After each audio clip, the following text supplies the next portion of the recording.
కలిగిన దేవ, జీవము కలిగిన దేవ, సర్వశక్తిమంతుడైన మా ప్రభువా, మా జీవమునకు మా జీవితములకు ఆధారమా,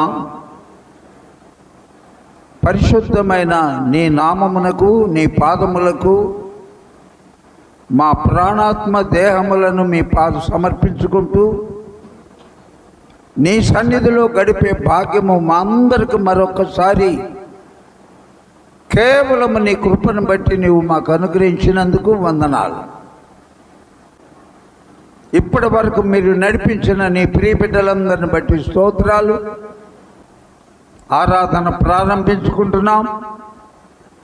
ఆద్యంతములు మీరే మాకు తోడుగా ఉండండి. పరిశుద్ధాత్మదేవ, నీ క్షేమము మా అందరికి దయచేయండి. మా పాటలు, వాక్యము ద్వారా మాతో మాట్లాడడం,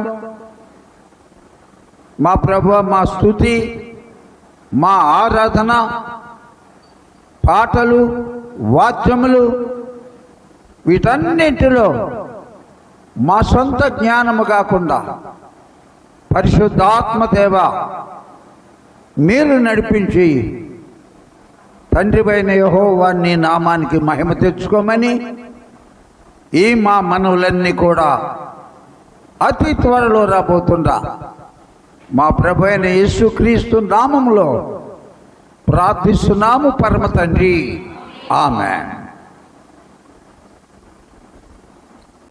ప్రభు పేరిట మరొక్కసారి ఆరాధనకు వచ్చిన చిన్న బిడ్డలకు, యవనస్తులకు, పెద్దవారికి నా హృదయపూర్వకమైన వందనాలు. దేవుడు మిమ్మలను మీ కుటుంబములను సమృద్ధిగా ఆశీర్వదించునుగాక. దేవుని యొక్క వాక్యాన్ని ధ్యానం చేసుకుందాం. అపోస్తుడైన పేతురు రాసిన మొదటి పత్రిక 5వ అధ్యాయం 6వ వచనం చదువుతున్నాను. దేవుడు తగిన సమయమందు మిమ్మును హెచ్చించున్నట్లు, ఇది ఎవరితో? ఆయన పాదాల చెంత ఉన్న మనందరూ ఒక ధైర్యం చెప్తున్నాడు. మనలందరినీ కూడా దేవుడు ఒక సమయము నిర్ణయించున్నాడు. అందరితో ఈ మాట భరోసా ఇస్తున్నాడు.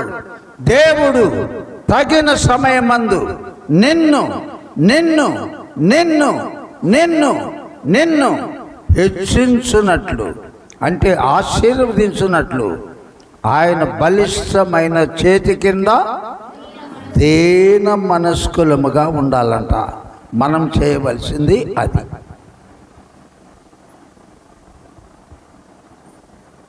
వయసు అయిపోతుంది, ఎన్ని కాంపిటేటివ్ ఎగ్జామ్స్ రాయాలి, ఒక్క ఇంటర్వ్యూకి పిలవట్లేదు, ఒక్క ఉద్యోగం రావట్లేదు, పెళ్ళి అవ్వట్లేదు, పెళ్ళి అయింది అనుకుంటే పిల్లలు పుట్టట్లేదు, 4 ఏళ్ళు అయింది, 7 ఏళ్ళు అయింది, 9 ఏళ్ళు అయింది.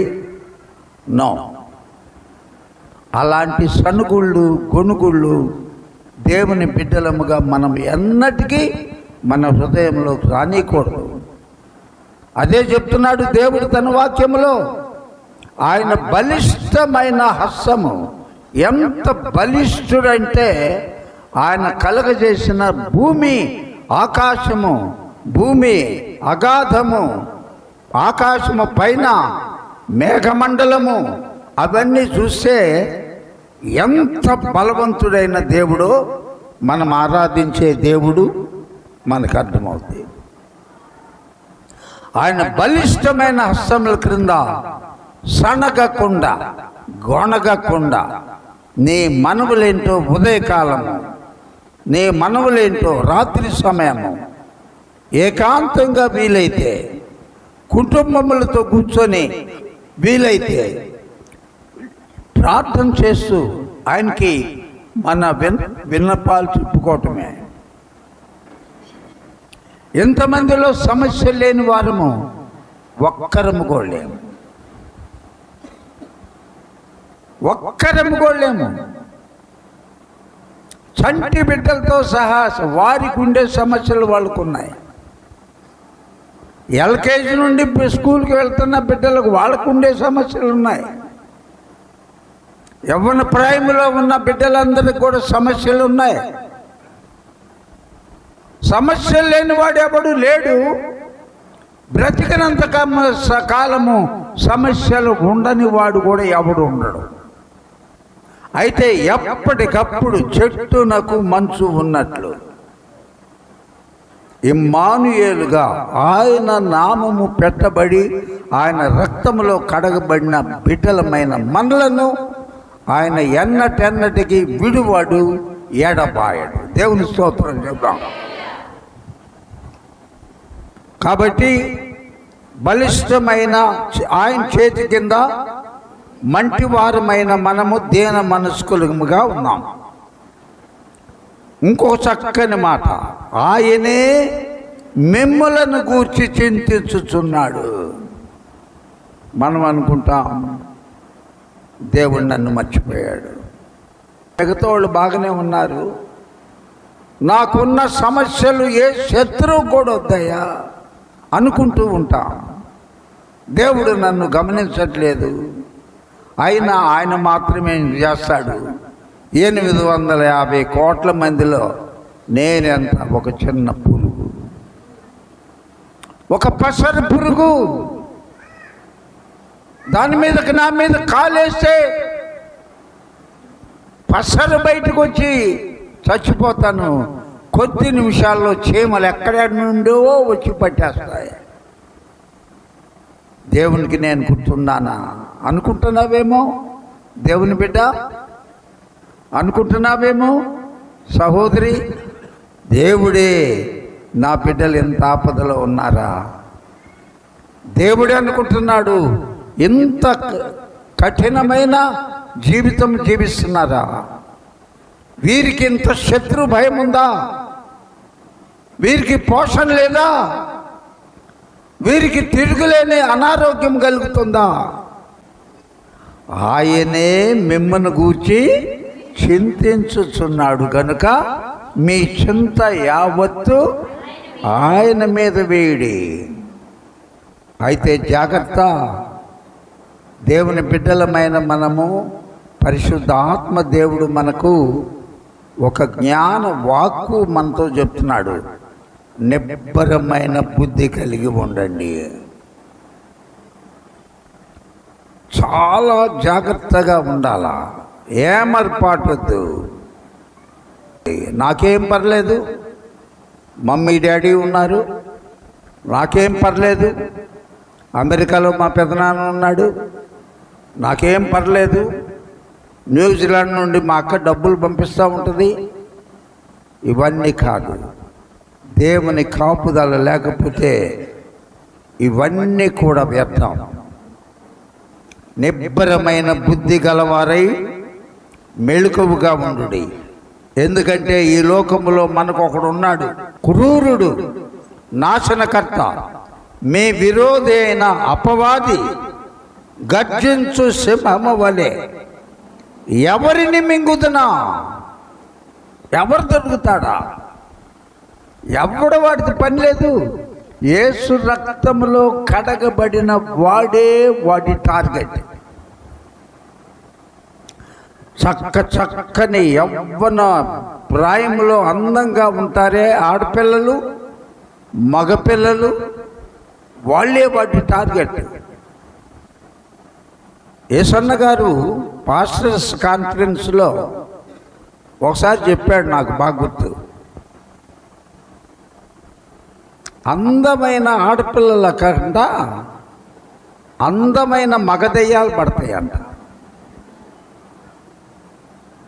అందమైన మగపిల్లల కంట ఇంకా అందమైన ఆడదయ్యాలు పడతాయంట. నిజమే. వీడు బాగా ప్రార్థన చేస్తున్నాడు, వీడు ఉపవాసం ఉంటున్నాడు,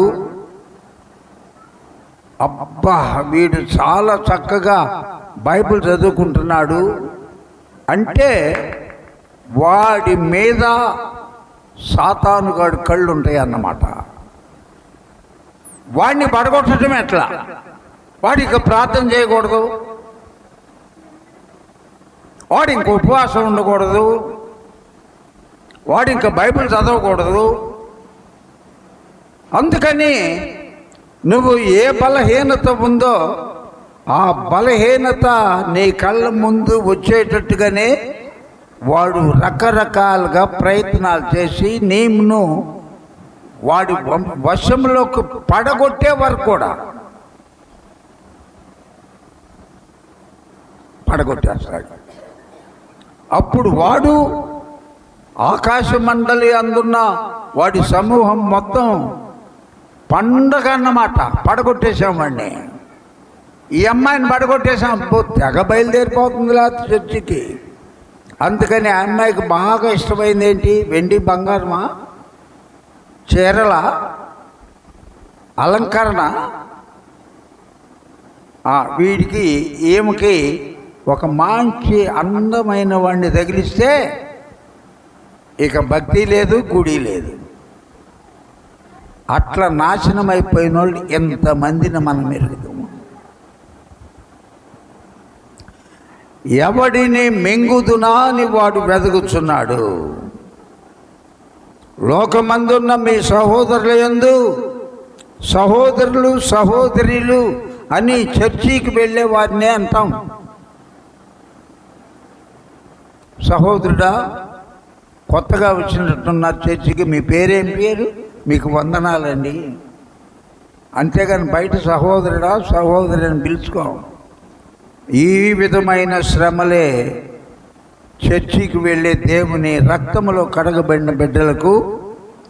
కాబట్టి విశ్వాసమందు స్థిరులై వారిని ఎదిరించుడి. విశ్వాసమందు స్థిరులై ఉండాలంటే ఖచ్చితంగా అన్ని ఆరాధనలకు రావాలి.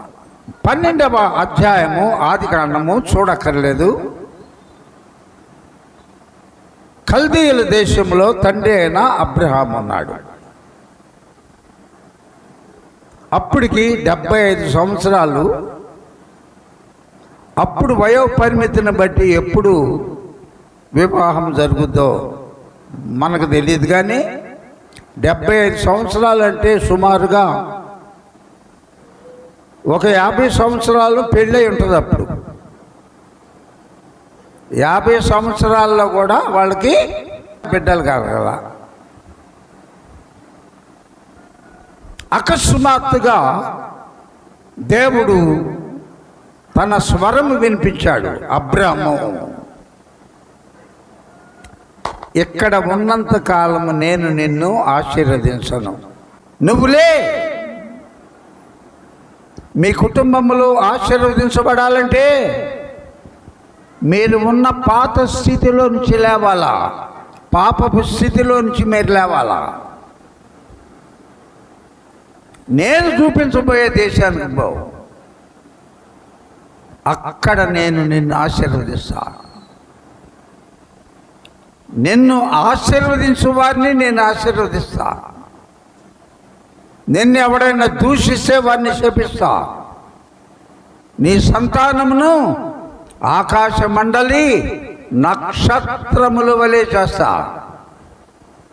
భూమి మీద ఇసుక రేణువుల వలె చేస్తా. ఈ మధ్య ఎన్ని నక్షత్రాలు ఉంటాయో చెప్పాను. ఎవరైనా ఆ ప్రార్థనలో విన్నారా? ఎన్ని నక్షత్రాలు నేను చెప్పాను? మొట్టమొదట టెలిస్కోపులో చూసి పరీక్షించి ఖగోళ శాస్త్రజ్ఞులు మహా అయితే 3000 నక్షత్రాలు ఉంటాయని గొప్పగా చెప్పుకునేవారంట. కాలం మారిపోయింది, జ్ఞానము బహుగా పెరిగిపోయింది, టెక్నాలజీ పూర్తిగా మార్పు చెందింది. ఇప్పుడు చాలా పవర్ఫుల్ టెలిస్కోపులు, ఆ పరికరాల ద్వారా చూస్తారంట. ఇక చెప్పలేక ఒక దైవజనుడు, ఒక ఖగోళ శాస్త్రజ్ఞుడు రాశాడు, ఎన్ని నక్షత్రాలు ఉన్నాయి ఆకాశములంటే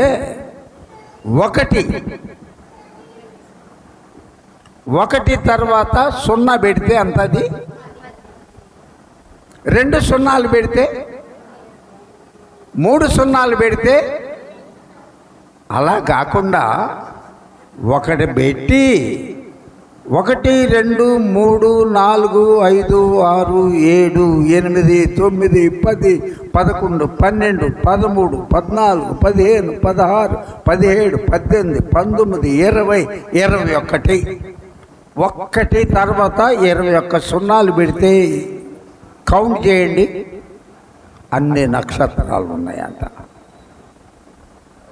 దాన్ని బట్టి మనం ఆరాధించే దేవుడు ఎంతటి మహా గొప్ప దేవుడు. పెద్దోడేడి, ఆ గడ్డపోటేడి,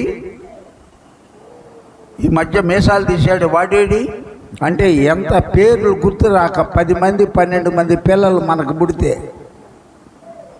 వాటికన్నీ పేర్లు పెట్టుచున్నాడు ఆయనే. ఒకటి తర్వాత 21 సున్నాలు పెడితే ఎన్ని నక్షత్రాలు ఉన్నాయో వాటన్నిటినీ మృగశిర, ఆరుద్ర అని పేర్లు పెట్టి పిలుస్తాడంట దేవుడు. అటువంటి మహా గొప్ప దేవుణ్ణి సేవించే బిడ్డలముగా ఆ ధన్యత దేవుడే మనకిచ్చాడు. ఎరగని వారి బోల్డ్ మంది తిరుగుతూనే ఉన్నారు ముందు, మనకు మాత్రమే గొప్ప భాగ్యం. నేను పూజిస్తున్న విగ్రహాలు, నేను పేర్లు పెట్టుకున్న దేవతలు, దేవుళ్ళు ఇంతకాలం నాతో మాట్లాడలేదు అని లోబడ్డాడు. దేవుని మాటకు విధేయుడయ్యాడు. భార్యను తీసుకున్నాడు, శారయిని.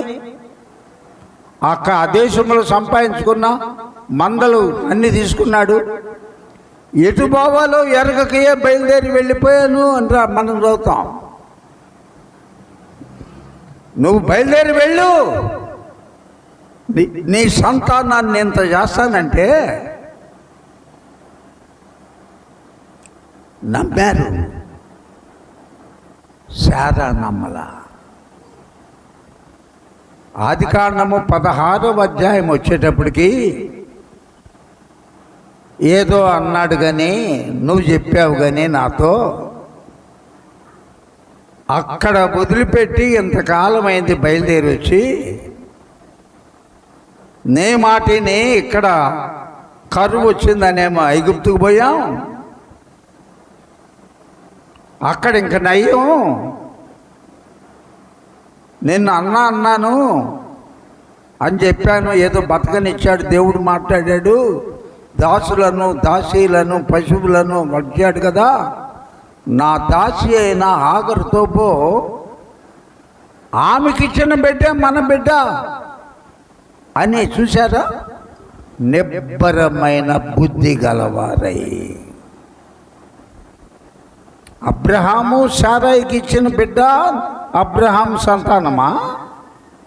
అబ్రహాము హాగర్కి ఇచ్చిన బిడ్డ అబ్రహాం సంతానమా?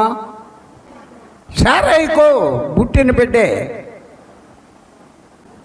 ప్రార్థనా పరులు, యేసు రక్తంలో కడగబడిన వారు, వాడి మీదే నిరంతరం వాడికి అనుదృష్టి ఉంటుంది.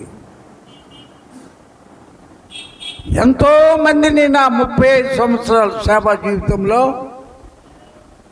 మంటలు మంటలు మంటలు మండుతున్న విశ్వాసులు, అట్టర్ ఫ్లాప్ అయిపోయిన వాళ్ళు బోల్డ్ మందిని ఎరుగుతున్నాం. ఏమైపోయింది ఆ మంట? ఏమైపోయింది ఆ పవరు? ప్రవచనాలు చెప్తుండేవాళ్ళు, ఇదిగో దేవుడు నిన్ను ఎలా చేయబోతున్నాడు, ఇదే యెహోవాకు. ఏమైపోయారు వాళ్ళందరూ?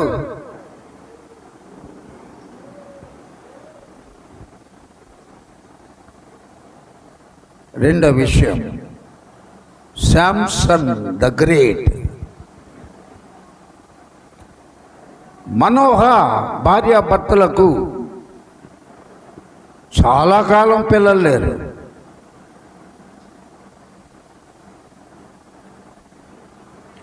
ప్రార్థన చేయరా? ఇప్పుడు మనలో కొంతమందికి బిడ్డలు లేకపోవచ్చు. ఎవ్వరూ అధైర్యపడక్కర్లేదు. దేవుడు ప్రతిదానికి ఒక సమయం నిర్ణయించి ఉన్నాడు. అందుకే ఈ భాగము దేవుడు చెప్పమని పదే పదే ప్రేరేపిస్తే ఈరోజు ఈ వాక్యం చెప్తున్నా. కంగారు పడక్కర్లేదు. ఇంకెప్పుడు పెళ్ళి, ఇంకెప్పుడు ఉద్యోగం, ఇంకెప్పుడు ఉద్యోగం, జీతం పెరుగుద్ది, పిల్లలు పెద్ద అవుతున్నారు, కడుపు నిండా పెట్టలేకపోతున్నాను. ఏం నిబ్బరము కలిగి ఉండండి. నీ దేవుడు ఆకాశములు మహాకాశములు పట్టజాలన్నవాడు. అటువంటి మనోహ భార్య ఒకసారి పొలంలో ఉండగా దేవుడు తన దూతను పంపాడు. అమ్మా, మీ ప్రార్థనలు దేవుని వద్దకు చేరినాయి.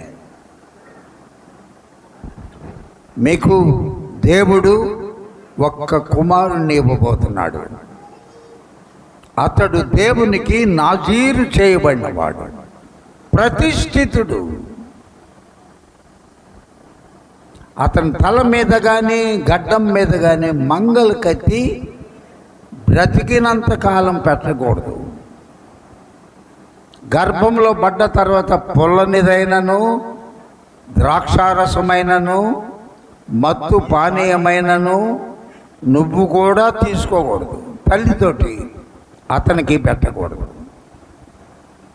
అతడు దేవుని ఆత్మచేత నింపబడిన వాడై మిమ్మలను క్రూరంగా పరిపాలన చేస్తున్న ఫిలిష్తీయులను అణిచివేస్తాడు అని దేవుడు వారికి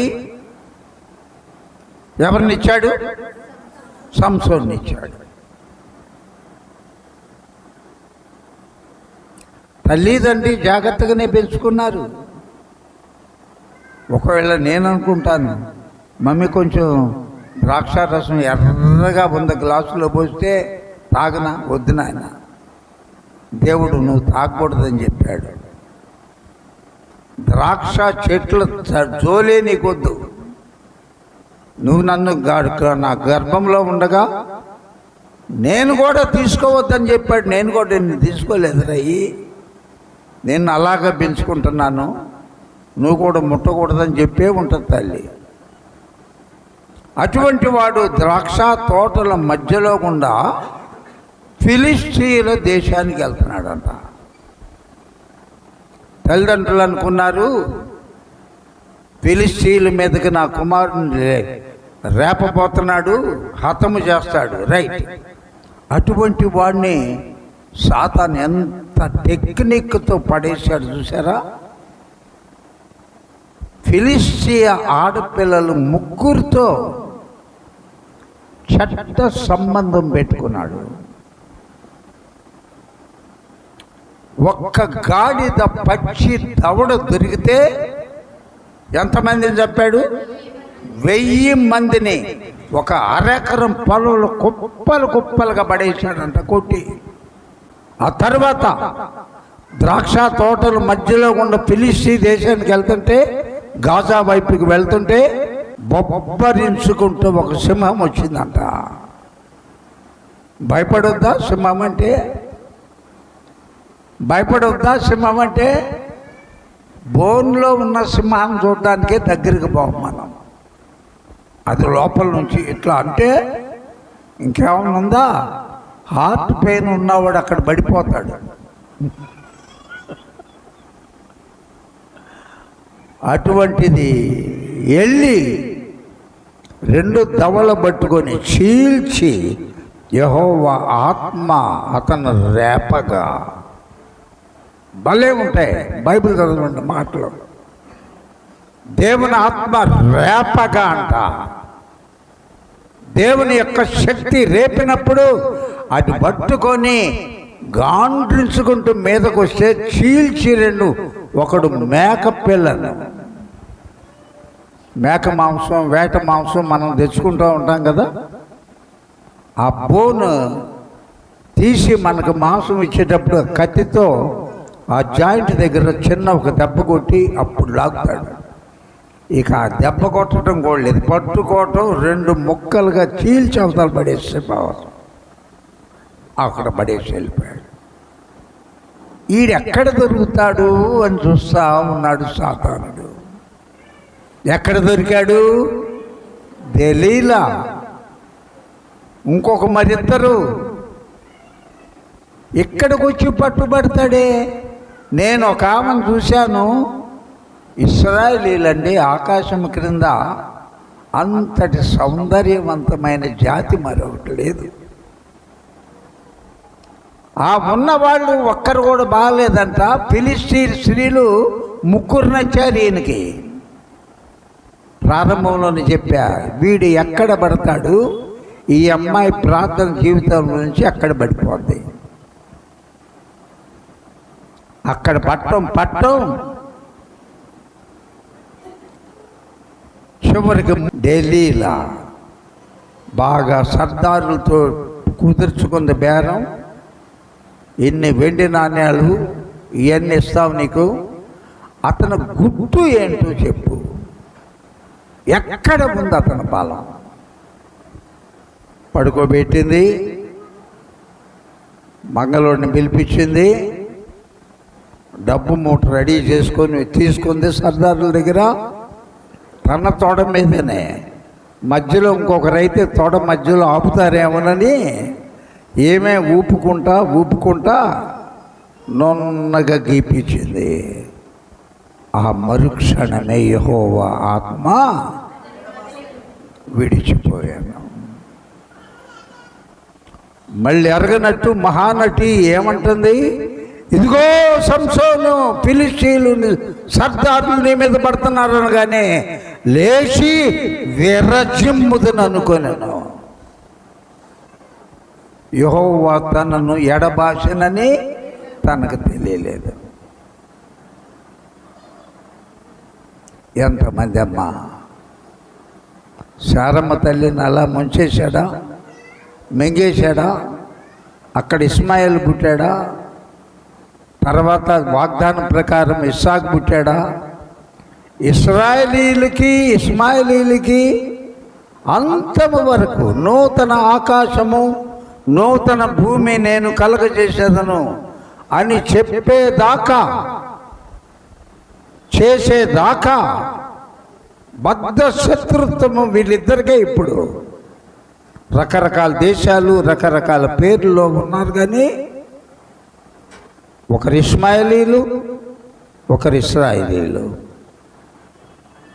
హాగరుకు పుట్టిన సంతానము, శారాకు పుట్టిన సంతానం. కాబట్టి ప్రియమైన దేవుని బిడ్డ, మనము నిబ్బరము కలిగి ఉందాం, చాలా జాగ్రత్తగా ఉందాం. ఒక్క ప్రార్థనే కదా అనుకోవద్దు. దావీదు ఏమైందిలే, నా దగ్గర అద్భుతమైన సైనిక అధికారులు ఉన్నారు, ఎడమ చేతి వాటము కలిగిన వడిసెల తిప్పేవాళ్ళు బెన్యామీనీయులు ఉన్నారు, ఖడ్గము మంచిగా దూయగలిగిన వారు, నైపుణ్యము కలిగిన వారు, ఆశాహయులు లాంటి అద్భుతమైన పరిగెత్తగలిగిన శక్తి కలిగిన వారు ఉన్నారు. నేనెందుకు యుద్ధానికి పోవటం అని ఒక్క యుద్ధానికి మానేసి ఇంటి దగ్గర ఉన్నాడు దావీదు. ఎవరు దావీదు చెప్పండి అమ్మా? దేవుని యొక్క హృదయానుసారుడు. ఎంతటి మహాకాశములు పట్టజాలని దేవునికి ప్రియమైన వాడు, ఆయన మనసంతా ఎరిగిన వాడు దావీదు. కొంతకాలం నుంచి కన్నేసి ఉంచాడు సాతానుడు. దావీదును పడగొట్టడం ఎట్లా? అందుకనికి ఏం పోతావులేవయ్యా, బ్రహ్మాండమైన సైన్యం అని నమ్మించాడు. అక్కర్లేదు, నువ్వు అక్కర్లేదు, ఎందుకు ఎరుకో అంతదే ప్రకారం కూలిపోతే హాయి పట్టణానికి ఇంతమంది సైన్యం అవసరమా అన్నట్టు దావీదుతో మాట్లాడితే ఇంట్లో ఉన్నాడు. బాగా ద్రాక్షారసం తాగాడు, బాగా తిన్నాడు, బాగా నిద్రపోయాడు, విశ్రాంతి తీసుకున్నాడు.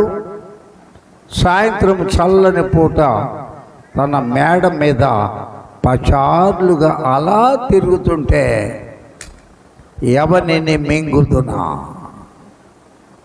తిరుగుతున్నవాడు ఒక ట్రాప్ వేశాడు.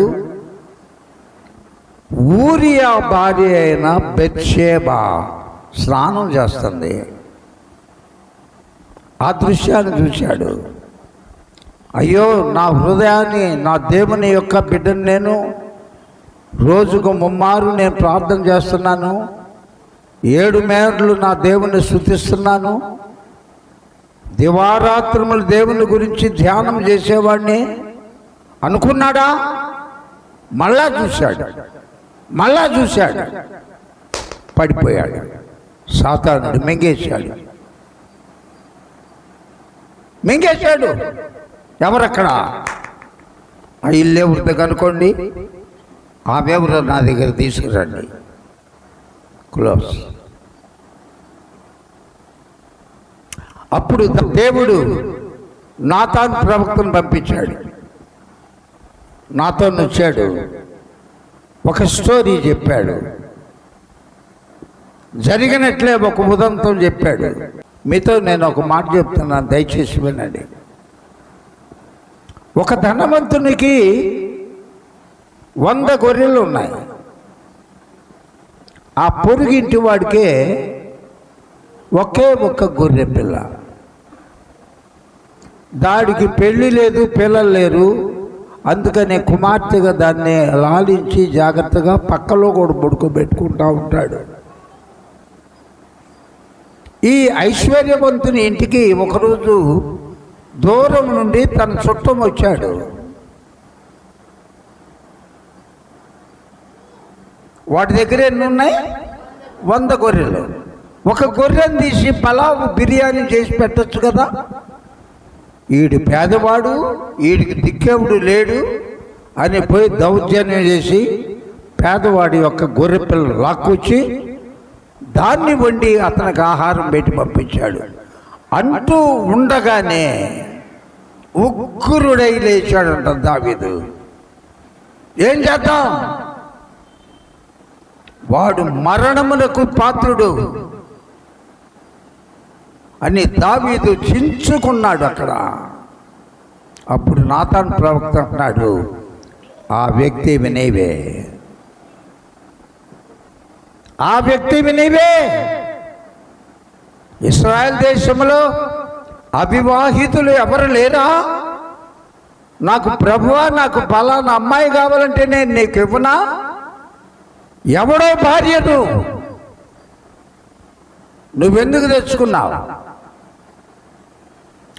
ఒకదానికి బదులు 4 గొర్రెలు,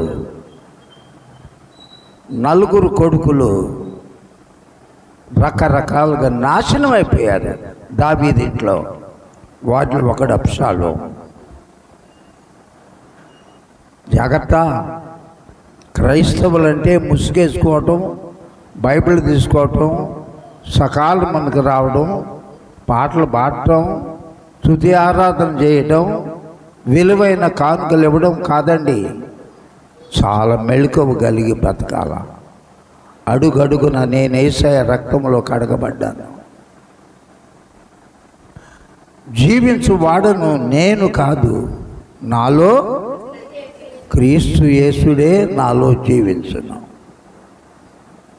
పరిశుద్ధాత్మ దేవుడు మీ అందరికి స్థిరమైన నిబ్బరమైన బుద్ధి కలుగజేసి భవిష్యత్తులో మీ రక్షణ వస్త్రమును జాగ్రత్తగా మలినమవ్వకుండా కాపాడుకొని మనందరము పరలోక రాజ్యము చేరడానికి దేవుడు తన కృప సమృద్ధిగా మనందరికీ దయచేయను గాక. ఆశీర్వాదకరమైన 21వ తారీఖు 3వ ప్రభు దినము, పునరుద్ధాన దినమును బట్టి స్తోత్రాలు. మొదట వాతావరణము చల్లగా హాయిగా ఉండుటకు కృప చూపావు.